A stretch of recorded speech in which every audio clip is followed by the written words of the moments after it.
Allez-y, mettez-vous entre les mots, les vaches, vous vous mettez entre les mots, très bien, vous vous mettez un petit peu derrière, super, voilà, vous avez de l'allure, vache, ouais, ouais.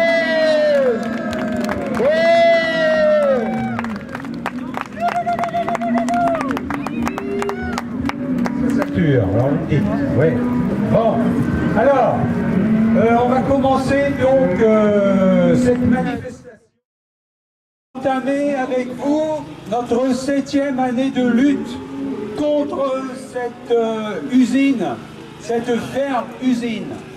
Et notre combat aujourd'hui est d'autant plus légitime et je dirais urgent avec tout ce qui se passe au niveau de notre planète. Inutile de vous rappeler ici ce qui s'est passé dans les Antilles, ce qui s'est passé avec 12 000 morts au Bangladesh, au Népal. Toutes ces catastrophes naturelles, elles viennent de quelque part. Elles ne descendent pas seulement du ciel comme ça. C'est la nature, quelque part, qui se révolte. Et nous, on est révoltés contre cette usine parce que cette usine à vaches représente un modèle de production qui ne fait qu'accentuer le réchauffement climatique. On dit avec force aujourd'hui que cette usine, elle est climaticide. C'est-à-dire que le modèle de production qui est symbolisé par cette usine doit être rapidement abandonné. Et notre lutte depuis 6 ans, c'est d'empêcher qu'effectivement dans notre pays, ce genre d'usines à vaches se multiplie. On a déjà des milliers d'usines à cochons, on va en reparler. On ne veut pas d'usines industrielles à vaches.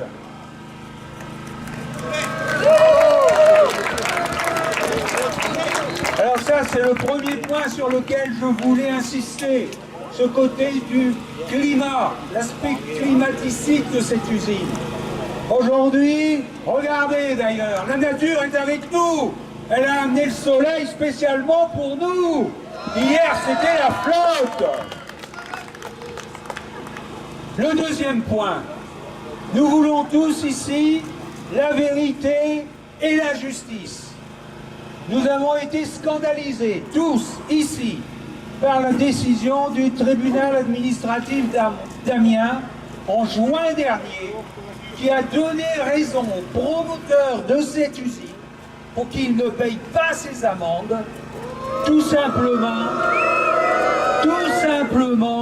parce que la préfecture n'aurait rien dit pendant 2 mois. Mais c'est carrément se moquer de nous. C'est un véritable déni de justice. Et on ne peut pas accepter ça. Non, non et non. Alors nous demandons aujourd'hui, et je vais en finir par là, nous demandons aujourd'hui aux autorités de l'État qui quand même ont fait appel de ce jugement avec le ministère de Nicolas Hulot. Et nous faisons appel aussi avec d'autres associations, appel de ce jugement qui est pour nous un jugement inique. Nous espérons bien que la Cour d'appel de Douai va nous donner cette fois raison et va faire payer les amendes à ce promoteur qui a clairement triché. Nous voulons avoir des chiffres précis maintenant. On s'est moqué de nous suffisamment longtemps. On veut connaître l'évolution de l'effectif des vaches dans cette usine de février 2015 à juillet 2015. La préfecture a ses chiffres.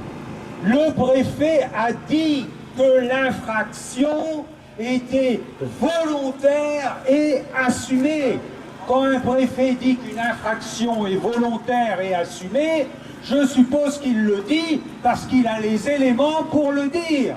Si cette infraction est volontaire et assumée, nous ne devons pas accepter qu'il ne paye pas ses amendes qui se montent maintenant à des centaines de milliers d'euros. Donc nous voulons la vérité et la justice. L'association Décicamp serait notre invité d'honneur. Pourquoi? Parce que ça fait combien? 5-6 ans aussi? Un peu moins.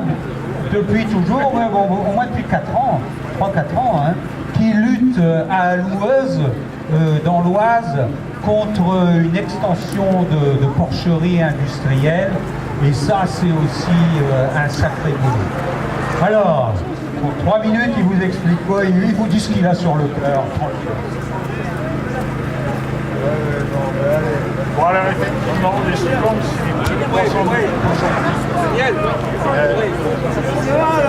alors, Décicamp, effectivement, c'est plus de 3 ans de lutte aujourd'hui.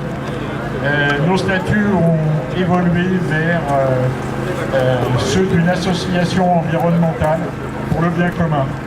Alors on a de nombreux soutiens, dont le Vicenne qui est à nos côtés depuis le premier jour. Alors pour parler de la porcherie, cette porcherie se situe en Picardie verte. La Picardie dite verte, c'est une zone essentiellement en agriculture et en élevage intensif, avec une présence de plus en plus forte de l'agro-industrie. La porcherie en elle-même, c'est une production industrielle sur caillebotis intégrale de près de 9000 porcs par an. Elle se développe en collaboration avec la Coperle Arc Atlantique bretonne. Bien évidemment, nombreux sont les nuisances, les pollutions et les troubles aux relations sociales. Mais cette zone n'est pas uniquement impactée par cette porcherie. Depuis la mise en route de la dite porcherie, plusieurs phénomènes sont apparus. Une eau du robinet polluée à l'atrazine, un nouveau projet de ferme industrielle à quelques kilomètres de cette porcherie industrielle, avec plus de 170 000 volailles sur site. On s'interroge d'ailleurs quant au nombre de volailles produites par an, ça doit être plusieurs millions. Et on se pose la question, n'est-ce que le début? Les zones d'épandage sont communes et certaines sont dans les villages. Uniquement pour ces 2 méga-fermes par an, cela représente 5144 tonnes de lisier de cochon, 1107 tonnes de fumier bovin, 1224 tonnes de fumée de volaille et 1750 mètres cubes d'effluents liquides. Les plans d'épandage sont peu tenables et les contrôles quasi inexistants. Constat, que faire? Alors j'ose le dire, nos combats sont forts, soutenus, reconnus, médiatisés, mais nos victoires sont parfois difficiles à obtenir. Que pourrait-on faire? Modestement, voilà quelques pistes auxquelles nous pensons. Nous sommes d'ailleurs prêts à en discuter avec toutes les associations qui, comme nous, luttent contre l'industrialisation de l'élevage. Premier constat après des années de lutte. L'administration nous pousse vers le réglementaire et uniquement le réglementaire. Les actions juridiques, nous en menons 2 actuellement, vers les tribunaux administratifs se terminent souvent par de nombreux rejets, même avec des projets dits blindés, pour des raisons difficiles à comprendre. Ce que l'on dit aussi, c'est que déjà l'enquête publique pour nous est un marché de dupes, et l'expérience montre, contrairement à ce qu'on peut penser, qu'il faut en dire le moins possible à ce moment-là. Nous pensons qu'il faut développer une force juridique, y compris pour éviter les erreurs aux nouvelles associations. Avocats plus experts technico-juridiques, les 2 sont indispensables sur les dossiers.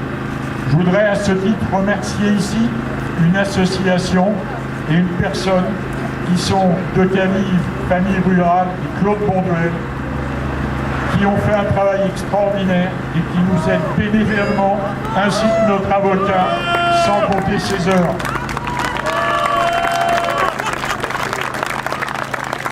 Mais il faut renforcer à notre sens cette démarche, car Claude Bonduel est malgré tout un peu seul et les dossiers sont de plus en plus nombreux. À notre sens, il y a nécessité de créer un pôle technico-juridique, ce qui implique de trouver les compétences et le financement. Chaque dossier peut nécessiter des mois de travail. Question, ne faudrait-il pas créer une caisse commune pour sécuriser les risques de rejet au tribunal administratif? Maintenant, quant à la représentativité de nos organismes et de leurs actions, les combats contre les fermes industrielles se multiplient via autant d'associations, chacune un peu dans son coin et commettant les mêmes erreurs. Nous pensons qu'il est nécessaire d'avoir une représentation regroupée pour peser plus sur les ministères, voire sur l'Europe, et pour faire évoluer les lois. Dans l'opposition à l'industrialisation de l'élevage et aux mégafermes, nous plaidons pour un front uni et une représentation regroupée unique. Pourquoi pas un collectif national Novicène?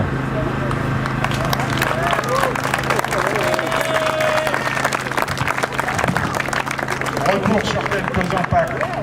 Bien évidemment, ces fermes industrielles ont un impact sur la condition animale, aussi bien au niveau de l'élevage, de leur traitement et de l'abattage. Un impact sur l'environnement, sur l'écologie, mais aussi sur le sort des agriculteurs prolétaires de l'agro-industrie. Et pour finir, sur la santé publique, sujet à notre sens pas assez abordé. Et il y a lieu, nous semble-t-il, de communiquer plus sur cette affaire de santé publique. Agir près de la population pour expliquer l'impact. Pollution d'air due à l'agriculture est curieusement souvent peu considérée. N'oublions pas que l'ammoniac, 87% de leurs émanations sont dues à l'élevage et précurseur des particules fines qui causent 48 000 décès par an en France. Contre l'extension d'une porcherie industrielle à Euringhem. Voilà, Euringhem. Vas-y, Jean-Michel, pour 3 minutes. Vas-y. Alors, 3 minutes, ça va être court. Mais bon, vous connaissez tous notre combat sur nos communes de Ringhem et Ecq. Et si vous avez besoin de renseignements, de toute façon, vous avez un site f.fr et vous avez notre page Facebook pour tous les renseignements que vous voulez. Un tout petit point d'abord, je suis scandalisé par l'interdiction de la préfecture. L'interdiction de la préfecture pour le sitting sur la route nationale, alors que les syndicats majoritaires, la FNSEA, font ce qu'ils veulent quand ils veulent, bloquent les routes et les ronds-points pendant des jours et des jours, sans que les préfectures n'interviennent en quoi que ce soit. C'est totalement inadmissible. Ensuite, je ne vais pas parler de la ferme de Ringhem dans les détails, je voudrais simplement intervenir sur les procédures juridiques que l'on a en cours. Nous en avons trois. Une qui concerne un chemin d'accès à la porcherie, un qui concerne le permis de construire et le dernier qui concerne l'autorisation d'exploiter. Nous avons eu sur ces 3 procédures 8 jugements. Écoutez bien, au niveau du chemin qui mène à la FR, nous avions un contentieux avec les promoteurs du projet.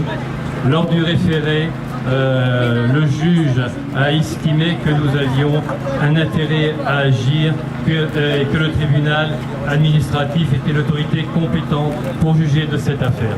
Nos arguments sur le fond étaient forts, mais seulement le tribunal administratif, dans sa décision sur le fond, a tout simplement décidé de se déclarer incompétent.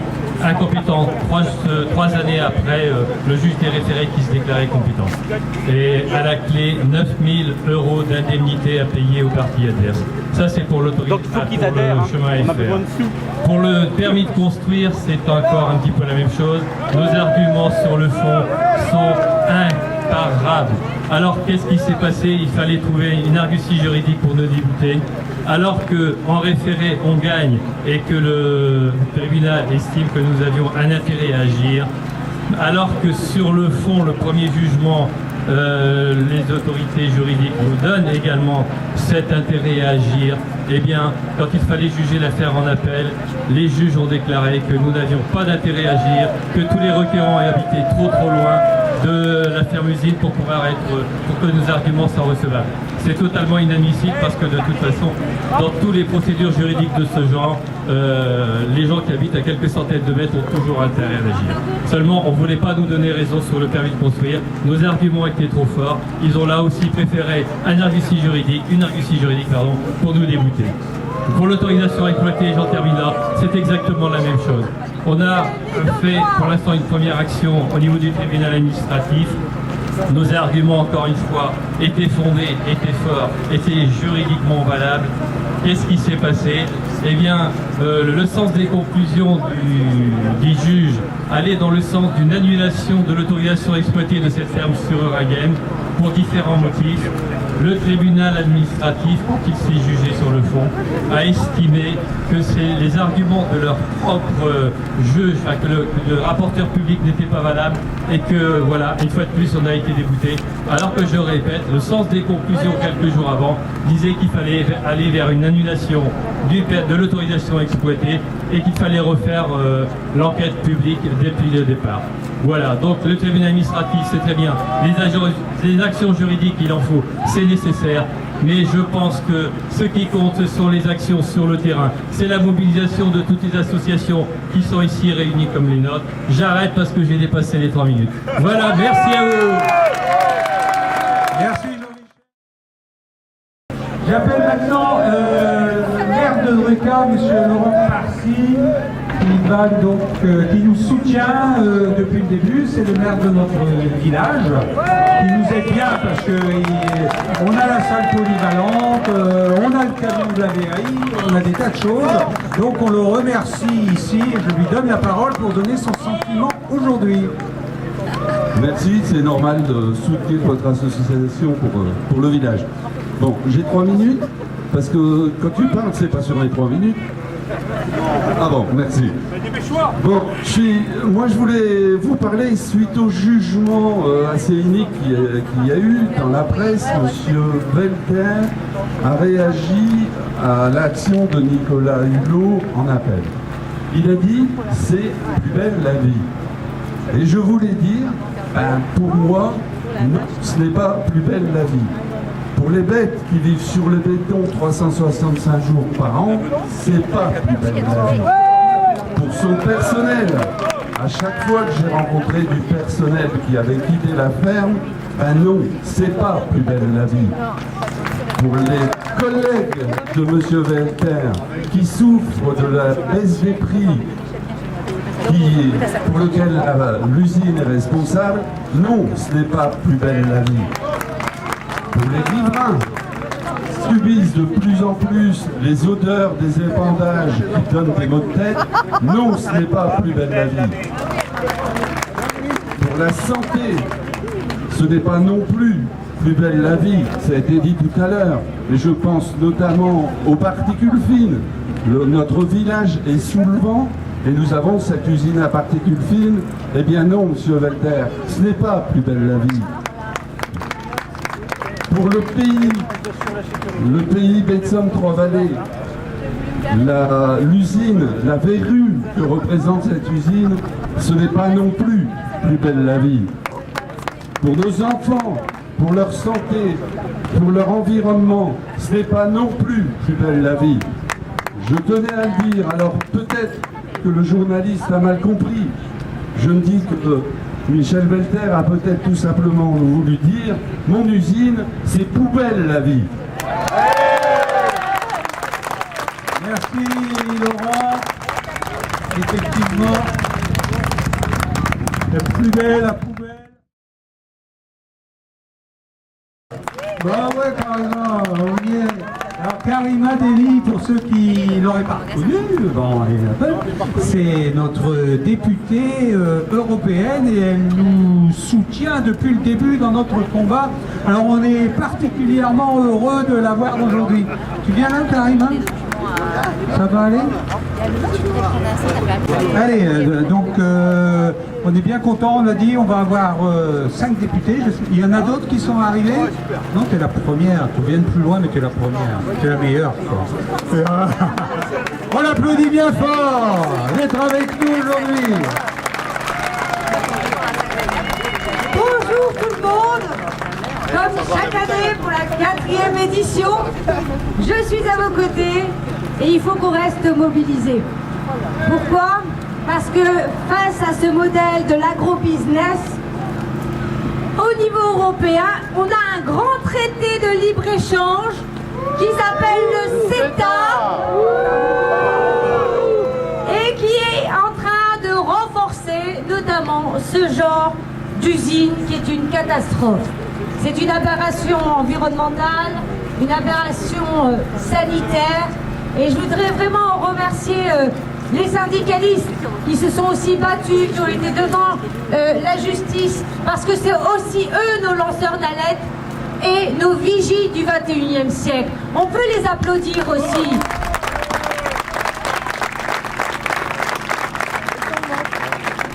Alors, on a eu une bonne nouvelle. On a monsieur Nicolas Hulot qui a fait appel. On peut se dire c'est une bonne nouvelle. Non. Mais nous, ce qu'on veut, c'est pas juste un appel, c'est véritablement la fermeture réelle de ces usines. Parce que derrière, face au gigantisme, c'est tout le temps la question des profits. C'est ceux qui s'enrichissent sur le dos de chacun d'entre nous, mais aussi sur le bien-être animal. Ces vaches qui sont élevées aux antibiotiques, qui ont de la souffrance, c'est la démonstration grandeur nature de l'exploitation agricole. On n'en veut pas. On n'en veut pas. Alors, on est motivé, on est déterminé. Parce que oui, cette fois-ci, il faut que la justice, elle comprenne réellement que les citoyens sont là pour défendre l'intérêt général, mais aussi la survie de la planète. Parce qu'il y en a ras-le-bol des grands discours de la COP21 quand on n'est pas capable d'être exemplaire. Ça, il faut le dire.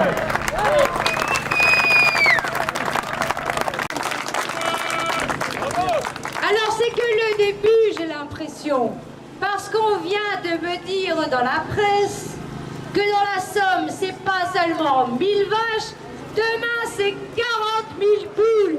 Et figurez-vous qu'il n'y a pas de 40 000 poules, c'est 39 999 pour pas qu'il y ait d'enquête publique, ce qui est un scandale. Alors, nous les écologistes, on se bat au niveau européen, on se battra au niveau national, on se battra ici, sur les territoires, pour dire qu'une autre agriculture est possible. Les circuits courts, on le sait très bien, l'agriculture biologique, on le sait très bien, le fait de revenir aux petites exploitations agricoles qui sont en danger par ces fermes usines. On a les solutions. Il va falloir les porter et faire en sorte que demain, on soit majoritaire. On a une belle journée, on a le soleil, allons-y, on va gagner. Merci. Je m'appelle moi aussi Bernard, je ferai attention à ma montre. Europa City, c'est un grand centre commercial porté par le groupe Auchan. Ils y travaillent depuis 2006, nous on l'a appris officiellement en 2010. Et depuis 2010, on mène la bagarre contre ce grand projet. Entre les deux aéroports sur le triangle de Gonesse, entre Roissy et Le Bourget, 500 boutiques situées entre deux centres commerciaux qui existent, qui chacun ont 200 boutiques. Voilà, projet totalement inutile, où il y a pléthore de centres commerciaux. On n'a pas encore de résultats au niveau juridique. Par contre, on mène la bagarre et on a eu récemment, au mois de mai, on a fait une importante manifestation sur le triangle de Gonesse où on a planté un certain nombre de légumes qu'on commence à récolter pour faire une grande soupe à Paris le 8 octobre. On a eu aussi de bonnes nouvelles. On a eu, lors de la présentation par Nicolas Hulot, du plan climat, une journaliste, Jade Lingard de Mediapart, qui a interpellé Nicolas Hulot sur Europa City. Sa réponse a été claire et nette. Non, Europa City n'est pas compatible avec le plan climat. Nous savons que cette déclaration de Nicolas Hulot ne sera pas suffisante, mais elle dénote de celle de Manuel Valls, qui, avant le débat public, avait pris position en faveur d'Europa City. Là, on a une prise de position gouvernementale. On va aider cette prise de position par les actions que l'on va continuer à mener. On a eu aussi l'enquête publique au mois de juin sur le PLU de Gonesse pour rendre constructible la partie visée par le groupe Auchan pour installer son centre commercial. On a eu aussi une bonne nouvelle et on l'a aidé. Le commissaire enquêteur, ce qui est assez rare, a eu le courage de donner un avis défavorable à cette enquête publique, très argumentée, ce qui va nous servir dans les prochaines procédures juridiques, et qui va nous servir aussi pour la mobilisation. Bien sûr, ce n'est qu'un avis. Et déjà, le groupe Auchan et le maire de Gonesse ont clairement dit qu'ils passeraient outre cet avis. Mais on attend le vote du conseil municipal et on va nous mobiliser à cette occasion. Et on poursuivra, renforcé par cet avis du commissaire enquêteur et renforcé par tous les soutiens que l'on a. De le dire. Donc bravo à cette association qui fait avancer le combat pour le respect des animaux. Alors nous remercions Nouvelle-Seine pour leur invitation à la 4e fête anti-mille vaches. L214 est à leur côté depuis le début de la lutte contre cette ferme-usine, mais aussi contre toutes les fermes-usines.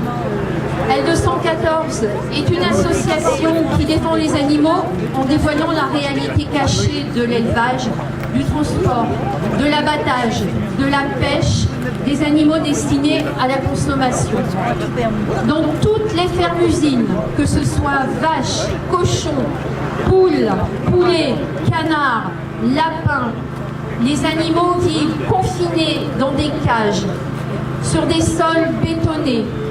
Les boiteries sont généralisées, les animaux malades, gavés d'antibiotiques et très souvent victimes de maltraitance de la part des humains chargés de prendre soin d'eux. Quant aux femelles, ce sont des machines à reproduire jusqu'à en mourir. Il existe des élevages moins cruels que les fermes-usines. Mais partout, les animaux restent des marchandises dont les conditions de vie sont soumises aux contraintes de rentabilité et partout, on les fait naître pour les envoyer au final à l'abattoir. Même si les animaux ont une belle vie, ils souffrent de toute façon de leurs conditions d'abattage. Pour les animaux, les lieux d'abattage sont des lieux violents et cruels. Alors pour L214, il est temps de construire une société non violente envers les animaux. Fédération paysanne, j'ai reçu un message de Laurent Pinatel, le porte-parole national, et il transmet toutes ses amitiés aux amis Nouvelle-Seine.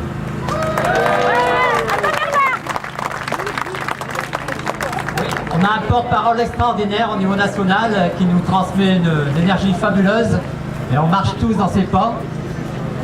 Alors je voulais vous dire aujourd'hui que quelque part le combat est gagné.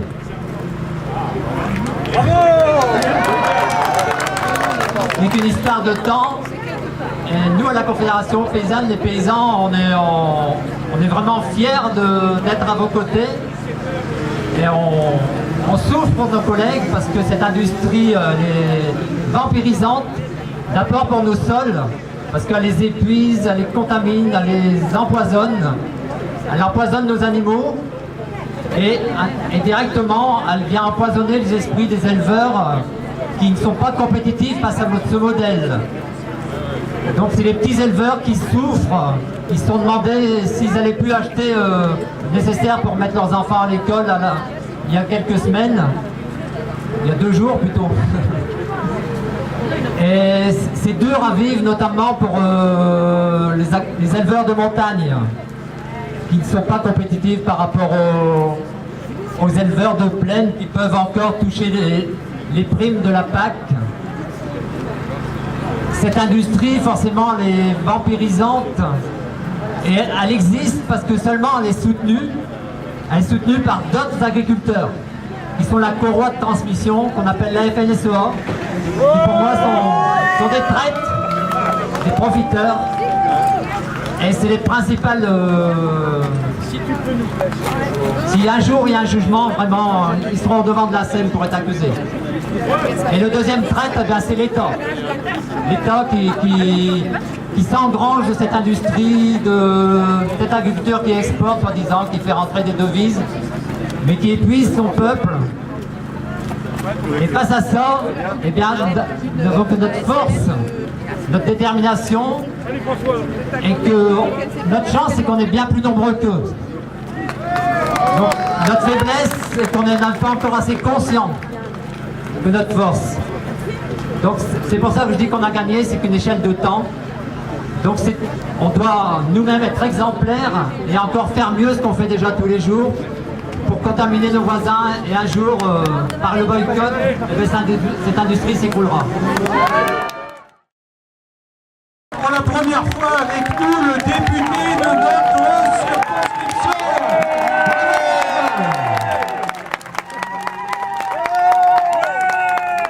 Bonjour. Alors, ce que je vais vous dire, c'est exactement la même chose que ce que j'ai dit pendant la campagne, puisque j'étais interpellé sur la ferme des 1000 vaches, par les 1000 vaches. C'est exactement ce que j'ai dit à la FDSEA et aux jeunes agriculteurs, puisque j'ai eu une rencontre avec eux. Et c'est ce que je dirai aussi ce mardi, puisque s'ouvrent à la Commission des affaires économiques les auditions sur les états généraux de l'alimentation. Donc, ce que je veux dire, c'est qu'il n'y a pas de changement de discours en fonction des interlocuteurs. Je voudrais, concernant la ferme des 1000 vaches, je voudrais insister sur un point, c'est que pour moi, cette ferme ne relève pas d'une anomalie. Elle est dans la continuité de la politique agricole depuis la fin de la Deuxième Guerre mondiale. C'est-à-dire que ça va vers l'intensification. D'abord, ça a été pour aller vers l'auto-alimentation et ainsi de suite. Mais bon, donc, c'est pas une rupture, au contraire, c'est une suite logique. Pour être compétitif, oui, la France devrait se mettre aux méga-fermes laitières hors sol avec des méthaniseurs pour offrir des revenus complémentaires. Je pense que là, on est dans une suite logique et on n'est pas du tout dans quelque chose qui est une anomalie. Et pourtant, ça coince. Ça coince, cette suite logique, elle coince aujourd'hui à deux niveaux. Elle coince dans l'opinion. Et c'est pas un hasard si une résistance est aujourd'hui organisée à Druka. Et cette agriculture-là, dans l'opinion, ne fait plus envie. Donc ça, c'est le premier point qui fait que ça coince et que cette suite logique ne passe pas toute seule. Le deuxième point, c'est que ça coince économiquement. C'est-à-dire que du point de vue des acteurs de ce système lui-même, il y a un truc qui ne fonctionne plus. Jusqu'à maintenant, en gros, l'agriculture française a réclamé toujours plus de libre-échange lors des accords du GATT, notamment le Regular Round, puis à l'OMC. On s'est voulu toujours plus compétitif, c'est-à-dire à même d'envahir des marchés, notamment les marchés du tiers-monde. Moi, pour avoir étudié la situation à la fois du poulet et du porc de manière assez précise en Bretagne, les acteurs eux-mêmes, et je dirais les gens de la FNSEA eux-mêmes, se rendent compte que ça va être très compliqué d'être compétitif par rapport au Brésil, d'être compétitif par rapport à la Pologne, enfin à l'Allemagne avec les salariés polonais, d'être compétitif par rapport à la Nouvelle-Zélande, à la Hollande. Donc voilà, il y a deux points, cette suite logique, il y a deux points sur lesquels ça coince. Le premier point, je le redis, c'est un point psychologique dans l'opinion. Et le deuxième point, c'est économiquement, c'est pas sûr, ils sont pas sûrs de redevenir compétitifs au niveau mondial. Donc c'est là qu'est notre chance, sur ce double blocage. Sur cette crise à la fois symbolique et économique qui rouvre pour nous le champ des possibles et qui permet de ramener un peu d'imagination dans le modèle agricole. Maintenant, on a affaire à un obstacle qui est un obstacle très important, c'est que l'agriculture que nous avons à proposer n'est pas compétitive, ne sera pas compétitive. Remettre les vaches en pâture et ainsi de suite, ça n'est pas compétitif. Avoir plus d'actifs agricoles pour produire la même chose, ça n'est pas compétitif. Donc à ce moment-là, il va falloir l'assumer fermement, et assumer fermement quand on fait ce qu'on veut, c'est une démondialisation de l'agriculture. Et là, je pense que c'est le point... voilà, vous savez que cause d'essai, mes convictions protectionnistes en matière industrielle, mais aussi en matière agricole. Et je vais vous dire mon inquiétude concernant les états généraux à l'alimentation qui s'ouvrent, enfin qui ont débuté et qui, pour la Commission des affaires économiques à l'Assemblée nationale, s'ouvrent ce mardi. C'est qu'on a des ateliers du genre conquérir de nouvelles parts de marché sur les marchés internationaux, avec un bon nombre de présidences qui sont confiées à des industriels ou à la grande distribution. Donc c'est pas bon signe pour ce qui sortirait de ces états généraux, mais il y a une bagarre, je vous le redis, pour si on veut imposer un autre modèle agricole, qu'on ne soit pas dans la continuité logique de l'hypercompétition, il faut accepter de démondialiser notre agriculture. Je vous remercie. Merci François, merci bien.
Aujourd'hui, il y a aussi François Ruffin qui a dû parler tout à l'heure. Et nous, ce qu'on dit, c'est que nous ne voulons pas des fermes des 1000 vaches et nous préférons toujours une vache pour 1000 usines. Et je pense que c'est vraiment important parce que c'est aussi une prise de conscience que vous êtes en train de faire de manière joyeuse en disant nous ne voulons pas d'avoir des usines fermes qui détruisent le bien-être animal, qui apportent une alimentation catastrophique. Et au moment où le CETA, par exemple, vous savez, le traité de libre-échange avec le Canada est en train de se mettre en place, et va aussi baisser nos normes sanitaires, importer de la nourriture de l'autre côté de l'océan, donc qui écologiquement est désastreux, et bien toutes ces luttes qu'on crée localement, elles servent aussi à cela, à construire une politique qui serait véritablement écologique. Et l'écologie n'existe pas sans le social, sans la démocratie. Donc bravo à vous, on continue, on ne lâche rien.